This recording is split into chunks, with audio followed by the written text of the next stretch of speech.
Om Shanti 19 October 2023।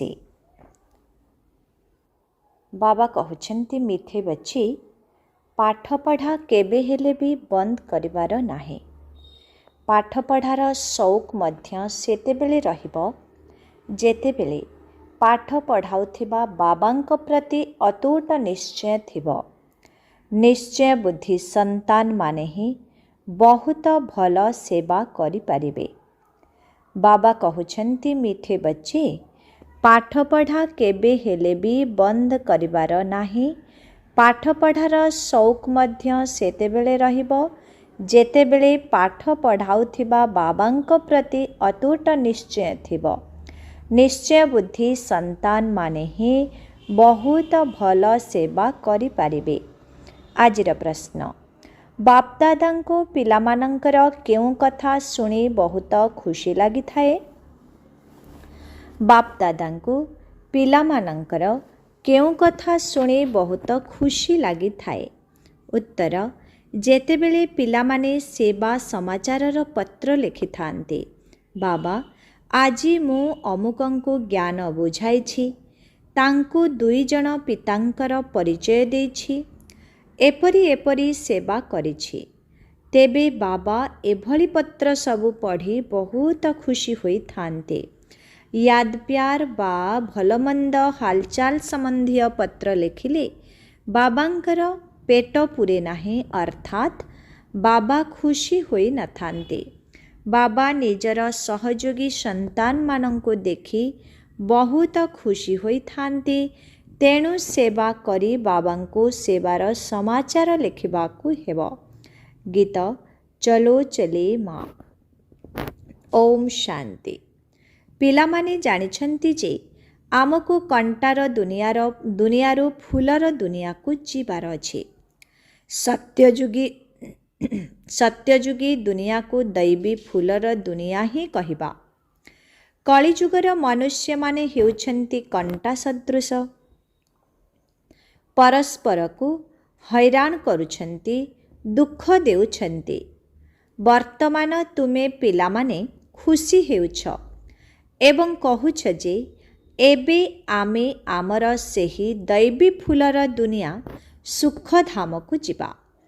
सेठाको जिबार रहस्य को मध्य बुझिबाकु हेबो।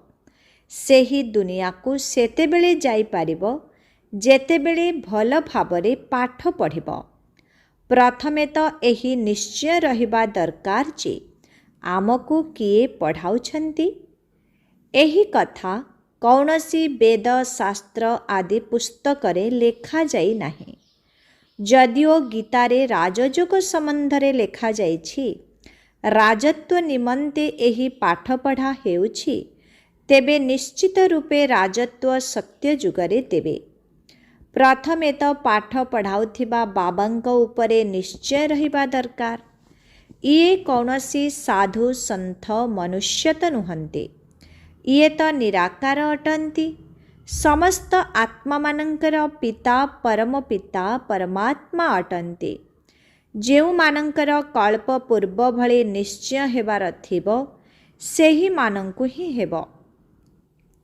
तुमे माने देखुछ, फूलर दुनिया स्वर्ग को जीवापाई प्रत्येकंकर पुरुषार्थ निजस्व अटे। प्रथमे जेतेबेले निश्चय होई जीवो, सेतेबेले तुरंत पाठ पढ़ारे लागी पड़िबे।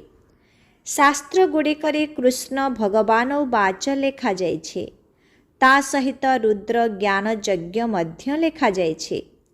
तेबे एहा तो ज्ञानर कथा होई गला।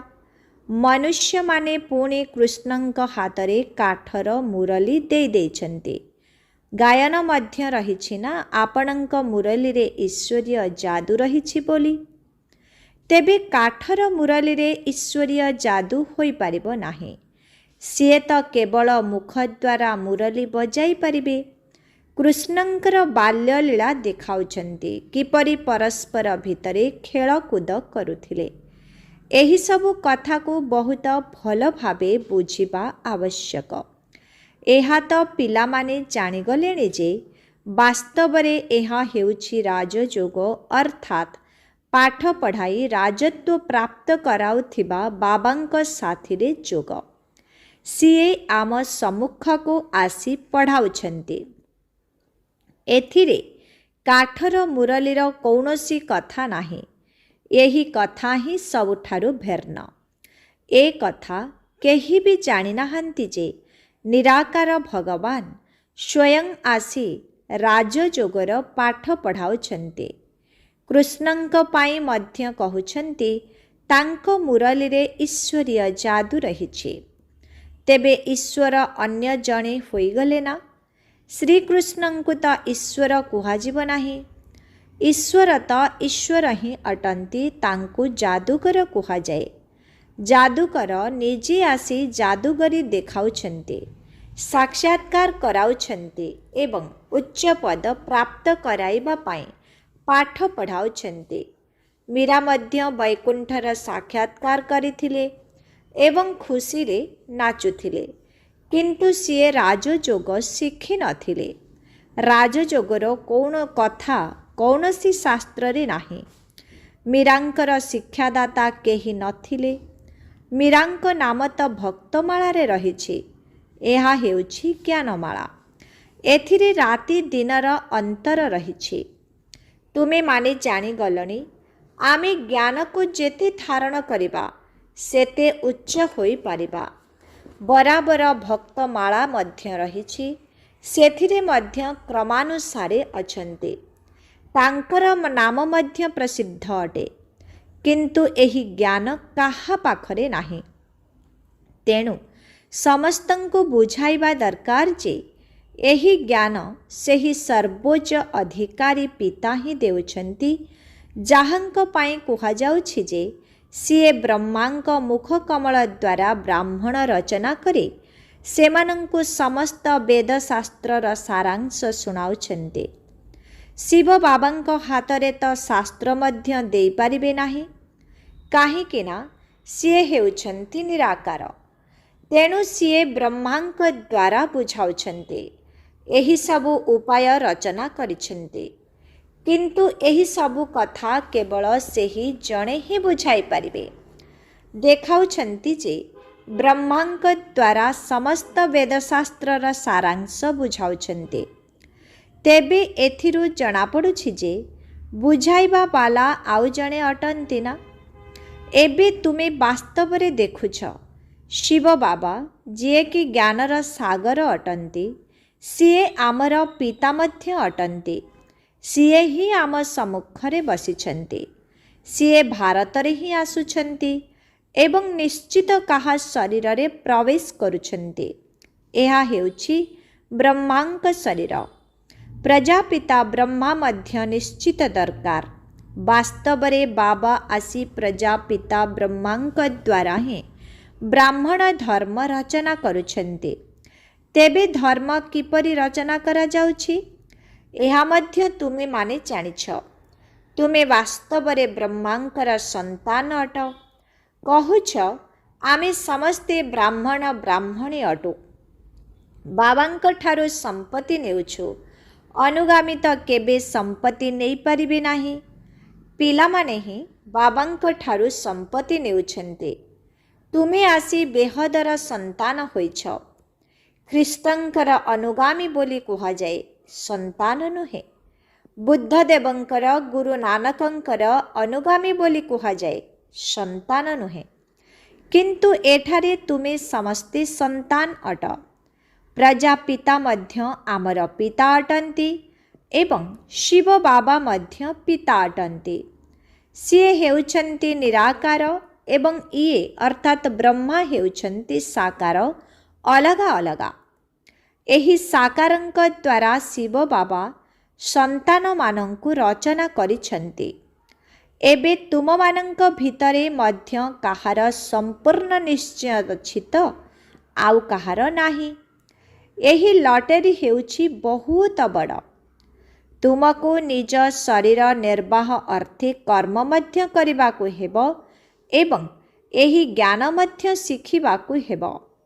ଦୁନିଆର ପାଠପଢ଼ାରେ ବହୁତ ପରିଶ୍ରମ କରିବାକୁ ପଡ଼ିଥାଏ। ଏଠାରେ ମଧ୍ୟ ବାବା କହୁଛନ୍ତି ତୁମେ ଏକ ଘଡ଼ି ଅଧା ଘଡ଼ି ନିଶ୍ଚୟ ଭାବେ ପଢ଼। ଯଦି କୌଣସି କାରଣରୁ ପ୍ରତିଦିନ ପଢ଼ିପାରୁନାହଁ, ତେବେ ପ୍ରଥମେ 7 ଦିନର ପାଠ୍ୟକ୍ରମ ସାରି ତାପରେ ମୁରଲୀ ଆଧାରରେ ଶ୍ରୀମତକୁ ଅନୁକରଣ କରିପାରିବ। ମୂଳ ଲକ୍ଷ୍ୟକୁ ଧାରଣ କରିନେଲ, ବାକି ସବୁ ଶାଖା ପ୍ରଶାଖା ପତ୍ର ଆଦିକୁ ବୁଝିବାକୁ ହେବ। ସେ ସବୁ ମଧ୍ୟ ସୃଷ୍ଟିଚକ୍ରରେ ଆସିଯାଉଛି। ତୁମକୁ 84 ଜନ୍ମର ରହସ୍ୟ ମଧ୍ୟ ବୁଝାଇଛି। କଳ୍ପବୃକ୍ଷରେ ବିସ୍ତାର ରୂପେ ଓ ସୃଷ୍ଟିଚକ୍ରରେ ସଂକ୍ଷିପ୍ତ ରୂପେ ରହିଛି। ବୁଝାଯାଇଛି ମଧ୍ୟ ଏହା ବିଭିନ୍ନ ଧର୍ମର ମନୁଷ୍ୟ ସୃଷ୍ଟି। ପ୍ରଥମେ ଗୋଟିଏ ଧର୍ମ ଥାଏ, ପୁଣି ଧୀରେ ଧୀରେ ଅନ୍ୟ ଧର୍ମର ବୃଦ୍ଧି ହୋଇଥାଏ। କଳ୍ପବୃକ୍ଷରେ ଦର୍ଶାଯାଇଛି କିଭଳି ଭାବେ ମୂଳଦୁଆର ସ୍ଥାପନା ହେଉଛି। ଏହା କେତେ ସହଜ କଥା। ସୃଷ୍ଟିଚକ୍ର ଓ କଳ୍ପବୃକ୍ଷକୁ ବୁଝିବାକୁ ହେବ, ବୁଦ୍ଧିରେ ଧାରଣ କରିବାକୁ ହେବ ଏବଂ ଅନ୍ୟମାନଙ୍କୁ ମଧ୍ୟ ବୁଝାଇବାକୁ ହେବ। ଦୁଇ ଜଣ ପିତାଙ୍କର ରହସ୍ୟକୁ ତ ନିଶ୍ଚିତ ବୁଝାଇବାକୁ ହେବ। ପାରଲୌକିକ ପିତାଙ୍କଠାରୁ ସ୍ୱରାଜ୍ୟ ମିଳୁଛି, ସେଥିପାଇଁ ରାଜଯୋଗ ନିଶ୍ଚିତ ଶିଖିବାକୁ ହେବ। ପରମ ପିତା ପରମାତ୍ମା ହିଁ ସ୍ୱର୍ଗର ସ୍ଥାପନା କରୁଛନ୍ତି, ଯାହାକୁ କୃଷ୍ଣପୁରୀ ମଧ୍ୟ କୁହାଯାଉଛି। କଂସପୁରୀରେ ତ କୃଷ୍ଣପୁରୀର ସ୍ଥାପନା ହୋଇପାରିବ ନାହିଁ, ସେଥିପାଇଁ ସଙ୍ଗମ ରଖାଯାଇଛି। ତୁମ ସନ୍ତାନମାନଙ୍କ ପାଇଁ ଏହା ହେଉଛି ସଙ୍ଗମ ଯୁଗ, ବାକି ଅନ୍ୟ ସମସ୍ତଙ୍କ ପାଇଁ ହେଉଛି କଳିଯୁଗ। ତୁମେମାନେ ହିଁ ସଙ୍ଗମ ଯୁଗରୁ ପୁଣି ସତ୍ୟ ଯୁଗକୁ ଯାଉଛ, ତେଣୁ ଏଥିରେ ନିଶ୍ଚୟ ରହିବା ଦରକାର। ଏବେ ଆମେ ସଙ୍ଗମରେ ଅଛୁ। ଯଦି ସଙ୍ଗମ ଯୁଗ ସ୍ମୃତିରେ ରହିବ, ତେବେ ସତ୍ୟଯୁଗ ମଧ୍ୟ ସ୍ମୃତିରେ ରହିବ ଏବଂ ସତ୍ୟଯୁଗ ସ୍ଥାପନ କରୁଥିବା ବାବା ମଧ୍ୟ ସ୍ମୃତିରେ ରହିବେ। କିନ୍ତୁ ତୁମେମାନେ ଘଡ଼ି ଘଡ଼ି ଭୁଲି ଯାଉଛ। ତୁମେ ଜାଣିଛ ଯେ ଏବେ ଆମେ ସଙ୍ଗମରେ ଅଛୁ। ଅବିନାଶୀ ପିତା କଳ୍ପର ସଙ୍ଗମ ଯୁଗରେ ହିଁ ଆସୁଛନ୍ତି, କିନ୍ତୁ ଗୀତାରେ ଭୁଲ କରିଦେଇଛନ୍ତି। ଗୀତା ସହ କେବଳ ଭାଗବତ ଓ ମହାଭାରତ ଆଦିର ସମ୍ବନ୍ଧ ରହିଛି। ବାବା ବୁଝାଉଛନ୍ତି, ତୁମେ ସମସ୍ତେ ସୀତା ଅଟ ଏବଂ ମୁଁ ହେଉଛି ରାମ। ତୁମେମାନେ ରାବଣ ରାଜ୍ୟ ରୂପୀ ଲଙ୍କାରେ ପଡ଼ି ରହିଛ। ସେ ଲଙ୍କାରେ ବା ଶ୍ରୀଲଙ୍କାରେ ନୁହେଁ। ଏମିତି ନୁହେଁ ଯେ ସେଠାରେ କୌଣସି ରାବଣ ରାଜ୍ୟ ଥିଲା। ସତ୍ୟ ଯୁଗରେ ଲଙ୍କା ରାଜ୍ୟ ଆଦି ନଥାଏ। ସତ୍ୟ ଯୁଗରେ ଲଙ୍କା ରାଜ୍ୟ ଆଦି ନଥାଏ। ସେ ପଟରେ ବୌଦ୍ଧ ଧର୍ମ ରହିଛି। ଏବେ ବୌଦ୍ଧ ଧର୍ମ ବହୁଳ ଭାବେ ବିସ୍ତାରିତ ହୋଇଯାଇଛି। ବର୍ତ୍ତମାନ ତୁମମାନଙ୍କୁ ଏହି କଥା ବୁଝାଯାଇଛି ଯେ ଭାରତ ତ ପ୍ରଥମେ ସମ୍ପୂର୍ଣ୍ଣ ପବିତ୍ର ଥିଲା, ସୁଖ ଶାନ୍ତିମୟ ଥିଲା। ଗୋଟିଏ ହିଁ ଦେବୀ ଦେବତା ଧର୍ମ ଥିଲା। ପ୍ରଥମେ ତ ଏହି ନିଶ୍ଚୟ ରହିବା ଦରକାର ଯେ ଇଏ ହେଉଛନ୍ତି ଆମର ପାରଲୌକିକ ପିତା। ତାଙ୍କଠାରୁ ସମ୍ପତ୍ତି ନେବାକୁ ହେବ। ତେଣୁ ପୁରୁଷାର୍ଥରେ କେବେ ହେଲେ ଅବହେଳା କରିବାର ନାହିଁ। ଯଦି ନିଶ୍ଚୟ ନଥିବ, ତେବେ ପୁରୁଷାର୍ଥ କିପରି କରିବ? ଏଠାରେ ବାବା ପାଠ ପଢ଼ାଉଛନ୍ତି। ତାଙ୍କଠାରୁ ସଦାକାଳ ପାଇଁ ସ୍ୱର୍ଗ ସୁଖର ସମ୍ପତ୍ତି ମିଳୁଛି। ଏହା ତ ନିଶ୍ଚିତ ଅଟେ। ସ୍କୁଲରେ ବିନା ନିଶ୍ଚୟରେ ଅଥବା ବିନା ଲକ୍ଷ୍ୟ ଏବଂ ଉଦ୍ଦେଶ୍ୟରେ ପଢ଼ିବେ ନାହିଁ। ଦୁନିଆର ସ୍କୁଲରେ ତ ବହୁତ ବିଷୟବସ୍ତୁ ରହିଛି ଏବଂ ସୁଯୋଗ ମଧ୍ୟ ରହିଛି, କିନ୍ତୁ ଏଠାରେ ତ ଗୋଟିଏ ହିଁ ବିଷୟ ରହିଛି। ଏହି ଗୋଟିଏ ବିଷୟ ଦ୍ୱାରା କେତେ ବଡ଼ ରାଜଧାନୀର ସ୍ଥାପନ ହୋଇଯାଉଛି। ତେଣୁ ଯେଉଁମାନେ ପାଠ ପଢ଼ୁନାହାନ୍ତି, ସେମାନେ ପାଠୁଆମାନଙ୍କର ଗୋଲାମୀ କରିବେ। ପ୍ରଜା ଭିତରେ ମଧ୍ୟ ଯେଉଁମାନେ ଉଚ୍ଚ ପଦାଧିକାରୀ ପ୍ରଜା ହୋଇଥିବେ, ସେମାନଙ୍କ ନିକଟରେ କମ୍ ପଦ ପ୍ରାପ୍ତ କରିଥିବା ପ୍ରଜାମାନେ ଗୋଲାମୀ କରିବେ। ପ୍ରଜା ମଧ୍ୟ କ୍ରମାନୁସାରେ ଅଛନ୍ତି ନା? କେହି ଗରିବ, କେହି ସାହୁକାର। ଜଣକର ଅଭିନୟ ଅନ୍ୟ ଜଣଙ୍କ ସହିତ ମିଶିପାରିବ ନାହିଁ। ଦେଖ କିପରି ଏହି ଡ୍ରାମା ତିଆରି ହୋଇଛି। ଅଭିନୟ କରିବା ପାଇଁ ସମସ୍ତ ମନୁଷ୍ୟମାନଙ୍କର ଚରିତ୍ର ଡ୍ରାମାରେ ନିର୍ଦ୍ଧାରିତ ହୋଇ ରହିଛି। କେତେ କେତେ ଗୁହ୍ୟ କଥା ସବୁ ରହିଛି, ଯାହାକୁ ନିଜେ ଧାରଣ କରି ତାର ଯଥାର୍ଥ ଅର୍ଥ ଅନ୍ୟମାନଙ୍କୁ ବୁଝାଇବାକୁ ହେବ। ସମସ୍ତେ ତ ବୁଝାଇ ପାରିବେ ନାହିଁ। ବାବା କେତେ ଭଲ ଭଲ କଥା ବୁଝାଉଛନ୍ତି। ନିଶ୍ଚୟରେ ହିଁ ବିଜୟ ହୋଇଥାଏ। ଯଦି ନିଶ୍ଚୟ ଥିବ ତେବେ ପାଠ ପଢ଼ିବେ। କେହି କେହି ତ ସଂଶୟ ବୁଦ୍ଧି ହୋଇ ପାଠପଢ଼ାକୁ ଛାଡ଼ି ଦେଉଛନ୍ତି। ମାୟାର ତୋଫାନ ଆସି ତୁରନ୍ତ ସଂଶୟ ବୁଦ୍ଧି କରିଦେଇଥାଏ। ସଂଶୟ ବୁଦ୍ଧି ବିନଶ୍ୟନ୍ତେ। ଚଢ଼ିଲେ ଚାଖିବ ବୈକୁଣ୍ଠ ରସ, ନଚେତ୍ ଅଧଗତିକୁ ପ୍ରାପ୍ତ କରିବ। ଫରକ ତ ବହୁତ ରହିଛି। ଯଦି ତଳକୁ ଖସିଯିବ ତେବେ ଏକଦମ ଚଣ୍ଡାଳ ହୋଇଯିବ, ଆଉ ଯଦି ଉପରକୁ ଚଢ଼ିବ ତେବେ ଏକଦମ ମହାରାଜା ହୋଇଯିବ। ସବୁର ଆଧାର ପାଠପଢ଼ା ଉପରେ ହିଁ ରହିଛି। ଆଗରୁ କେବେ ଶୁଣିଥିଲ କି ନିରାକାର ଶିକ୍ଷକ କିପରି ଅଟନ୍ତି? ଏବେ ତୁମେ ଶିବ ବାବାଙ୍କ ଦ୍ୱାରା ଶୁଣୁଛ। ଏବେ ତୁମକୁ ନିଶ୍ଚୟ ହୋଇଯାଇଛି ଯେ ମୁଁ ତୁମର ପିତା ଅଟେ, ପତିତ ପାବନ ମଧ୍ୟ ଅଟେ। ମୋତେ ଜ୍ଞାନର ସାଗର ମଧ୍ୟ କହୁଛ। ଜ୍ଞାନର ଆଧାରରେ ଚକ୍ରବର୍ତ୍ତୀ ରାଜା ହେବାକୁ ହେବ, ଏହି ନିଶ୍ଚୟ ରହିବା ଦରକାର ନା? ନିଶ୍ଚୟରେ ହିଁ ମାୟା ବିଘ୍ନ ସୃଷ୍ଟି କରିଥାଏ। ମାୟା ରୂପୀ ଶତ୍ରୁ ତୁମ ସମ୍ମୁଖରେ ଛିଡ଼ା ହୋଇଛି। ତୁମେ ଜାଣିଛ ମାୟା ହେଉଛି ଆମର ଶତ୍ରୁ। ଘଡ଼ି ଘଡ଼ି ଧୋକା ଦେଉଛି। ପାଠପଢ଼ାରେ ସଂଶୟ ସୃଷ୍ଟି କରୁଛି। ସଂଶୟରେ ଆସି ବହୁତ ସନ୍ତାନ ପାଠପଢ଼ା ଛାଡ଼ି ଦେଉଛନ୍ତି। ତେଣୁ ଯଦି ପାଠପଢ଼ାକୁ ଛାଡ଼ିଲ ତେବେ ଏହାର ଅର୍ଥ ପିତା, ଶିକ୍ଷକ, ସଦ୍ଗୁରୁଙ୍କୁ ମଧ୍ୟ ଛାଡ଼ିଲ। ଦୁନିଆରେ ତ ଗୁରୁମାନଙ୍କୁ ପରିବର୍ତ୍ତନ କରି ଚାଲିଥାନ୍ତି। ଅନେକ ଗୁରୁ କରିଥାନ୍ତି, କିନ୍ତୁ ଇଏ ତ ଏକମାତ୍ର ସଦ୍ଗୁରୁ ଅଟନ୍ତି। ଇଏ ନିଜର ମହିମା କରୁନାହାନ୍ତି। ବାବା ନିଜର ପରିଚୟ ଦେଉଛନ୍ତି। ଭକ୍ତମାନେ ଗାୟନ କରୁଛନ୍ତି ନା, ଶିବାୟ ନମଃ, ତୁମେ ମାତା ପିତା, ମୁଁ ତୁମର ସନ୍ତାନ। କିନ୍ତୁ କିଛି ବି ଜାଣିନାହାନ୍ତି। କେବଳ କହି ଚାଲିଛନ୍ତି, ପୂଜା କରି ଚାଲିଛନ୍ତି। କିନ୍ତୁ ତୁମେ ଏବେ ଜାଣିଗଲଣି ଯେ ଶିବ କିଏ? ଶିବଙ୍କ ପରେ ପୁଣି ବ୍ରହ୍ମା, ସରସ୍ୱତୀ, ଲକ୍ଷ୍ମୀ, ନାରାୟଣ ତ ପରେ ଆସିଥାନ୍ତି। ପ୍ରଥମେ ଶିବ ବାବା, ପୁଣି ବ୍ରହ୍ମା, ବିଷ୍ଣୁ, ଶଙ୍କର। ବାବା କହୁଛନ୍ତି ମୁଁ ପ୍ରଥମେ ବ୍ରହ୍ମାଙ୍କର ଶରୀରରେ ପ୍ରବେଶ କରୁଛି, ପ୍ରଥମେ ୟାଙ୍କୁ ରଚନା କରୁଛି। ପ୍ରଥମେ ବ୍ରହ୍ମାଙ୍କ ଦ୍ୱାରା ସ୍ଥାପନା ହେଉଛି, ପୁଣି ସେହି ବ୍ରହ୍ମା ବିଷ୍ଣୁ ହୋଇ ପାଳନ କରୁଛନ୍ତି। ଏହିସବୁ ମୁଖ୍ୟ କଥାଗୁଡ଼ିକୁ ନୋଟ୍ କରିବା ଦରକାର। ପୁଣି ଅନ୍ୟ କାହାକୁ ବୁଝାଇବା ପାଇଁ ଚେଷ୍ଟା କରିବା ଦରକାର। କେହି କେହି ତ ବହୁତ ଭଲ ଭାବେ ବୁଝାଉଛନ୍ତି। ବାବାଙ୍କର ତ କଥା ହିଁ ବିଲକୁଲ ଭିନ୍ନ ଅଟେ। କେବେ କେବେ ଶିବ ବାବା ବୁଝାଉଛନ୍ତି, ପୁଣି କେବେ କେବେ ଏହି ବ୍ରହ୍ମା ମଧ୍ୟ ବୁଝାଉଛନ୍ତି। କିନ୍ତୁ ତୁମେ ସର୍ବଦା ଭାବ ଯେ ଆମକୁ ଶିବ ବାବା ବୁଝାଉଛନ୍ତି।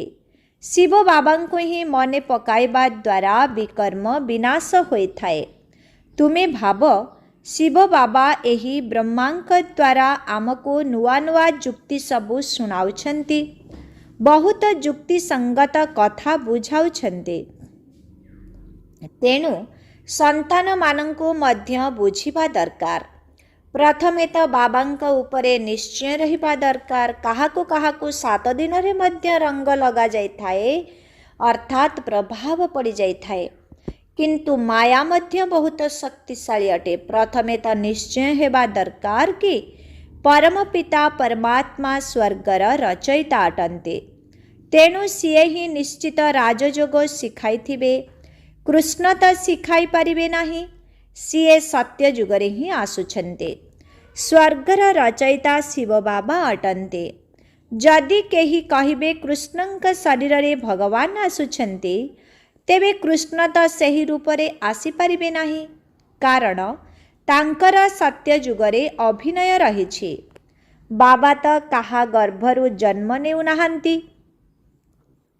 यांक शरीर रे प्रवेश करी यांकर मध्य परिचय देउछन्ती एवं यांकर नाम ब्रह्मा काहेकि रखिछन्ती ताहा मध्य बुझाउछन्ती। एही ब्रह्मांकर आत्मा ही आरंभरु शेष पर्यंत अभिनय करिथाए। तुम मानंकर मध्य बहुत भल भल नाम रखा जाइथिला। संदेश रे बहुत जनकर नाम आसीथिला। तुरंत 200-250 जनकर नाम संदेश रे आसीगला। आश्चर्य कथा ना। एते नाम तो एठाकार ब्राह्मण माने देई पारिबे नाही, किंतु संदेशी तुरंत नाम नेई आसिले। ए सबु नाम अविनाशी पिता रखिथिले। एहा केते आश्चर्यर कथा। तेणु जेपरी बाबा विचित्र, तांकर लक्ष्य एवं उद्देश्य मध्य विचित्र। तुमे माने तो राजा मानंकर राजा हेब। लक्ष्मी नारायणंकर चित्र मध्य स्पष्ट रूपे रहिछि। उपरे त्रिमूर्तिर चित्र मध्य निर्भुल भावे रहिछि। 84 जन्म मध्य निश्चित रूपे नेबाकु हेब।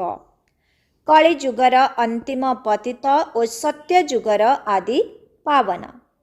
कलि जुगर अंतिम पतित और सत्य जुगर आदि पावन। पिलामानंकु बाबांकु सेवार प्रत्यक्ष प्रमाण देवा दरकार।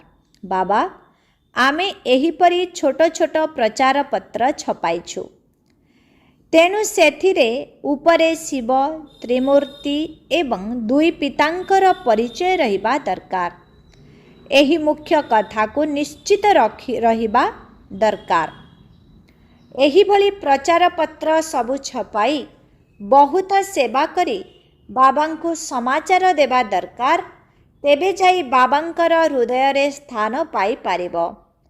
चिठी रे केवल भल मंद हालचाल विषय रे नुहे, सेवा करी सेवार समाचार लेखिबाकु हेबो जे आमे एहिपरि सेवा करिलु। केवल याद प्यार जणाइले कौन बाबांकर पेट पुरिबो? खुशी हेबे कि आजी अमुक को बुझाइली, आजी पति को बुझाइली, से बहुत खुशी हेले, एमिति एमिति सेवा कली। यही भली समाचार बाबांकु लेखिबाकु हेबो। उभय पितांकर परिचय देवा हेला मुख्य कथा। अविनाशी पिता तुमको स्वर्गर राज्य भाग्य देउछन्ति। तुमे केते मीठा मीठा अर्थात प्रिय संतान अट। बाबा बुझाउछन्ति जे तुमे माने समस्ते पोष्य संतान अट। एते संतान तो केवल धर्मर संतान होई पारिबे। सेमाने सबु धर्मर अनुगामी होई थान्ते, किंतु एठारे तुमे माने संतान होइछ। बाबा मध्य एही भली संतान मानंको देखि खुशी होई जाई थान्ते। कहउछन्ति एमाने सबु मोर संतान। वर्तमान अंतिम समयर अभिनय करुछन्ति। ता सहित स्वर्गर स्थापनार कार्य रे सहयोग करिबा पाई मोर साथी होइछन्ति। एहा हेउछि रुद्र शिव बाबांकर राजस्व अश्वमेध ज्ञान यज्ञ। शिव बाबा स्वर्गर स्थापना किपरि करुछन्ति? प्रथमे सीए ब्रह्मा एवं ब्राह्मण मानंक द्वारा रुद्र ज्ञान यज्ञर रचना करुछन्ति, जहा द्वारा स्वर्गर स्थापना हेउछि। तेणु निश्चित ब्राह्मण मानंकु ही यज्ञर दायित्व नेबाकु हेबो। अच्छा, मीठे मीठे शिखिलदे संतान मानंक प्रति मात पिता बाप दादांकर मधुर स्नेहभरा स्मृति एवं सुप्रभात। आत्मिक पितांकर आत्मिक संतान मानंकु नमस्ते। आत्मिक संतान मानंकर आत्मिक पितांकु ओम शांति नमस्ते। धारणा पाई मुख्य सार 1 नंबर निश्चय बुद्धि होई पाठ पढ़िबा को हेबो केबे हेले कौनसी कथारे संशय आनिबार नाही निश्चय रे ही विजय रहिछि 2 नंबर बाबांकर साथी होई स्वर्गर स्थापना कार्य रे संपूर्ण सहयोगी हेबाकू पड़िबो यज्ञर दायित्व बहन करी पक्का ब्राह्मण हेबाकू पड़िबो आजिर वरदान ज्ञान स्वरूप होई कर्म सिद्धांत को जानी कर्म करुथिबा कर्म बंधन मुक्त आत्मा हुआ ज्ञान स्वरूप होई कर्म सिद्धांत को जानी कर्म करुथिबा कर्म बंधन मुक्त आत्मा हुआ केतेक पिला उत्तेजनार वशीभूत होई सबुकिछि छाड़ी देई शारीरिक हिसाब रे अलगा होई जानती किंतु मानसिक हिसाब किताब थिबा कारणरू मन बारंबार आकर्षित होइथाए बुद्धि मध्य आकर्षित होइथाए एहा मध्य गोटिए बड़ विघ्न पालटी जाए सेथिपाई जदि काहाठारू दूरे जिबाकू चाहुछ तेबे प्रथमे निमित्त आत्मांक ठारू अनुमति निय काहेकिना एहा कर्म सिद्धांत अटे जबरदस्त संपर्क तुटाई देले मध्य मन बारंबार सेही आड़कू जिबाकू लागिथाए तेणु ज्ञान स्वरूप होई कर्म सिद्धांत को जान एवं बड़मानंक ठारू जांच कराओ ताहा हेले सहजरे कर्म बंधनरू मुक्त होई जीव आजिर स्लोगन जदि सर्वदा निजर स्वमानर आसन उपरे स्थित रहिबो तेबे माया तुम निकटरे आत्मसमर्पण करिदेब जदि सर्वदा निजर स्वमानर आसन उपरे स्थित रहिब तेबे माया तुम निकटरे आत्मसमर्पण करिदेब ओम शांति।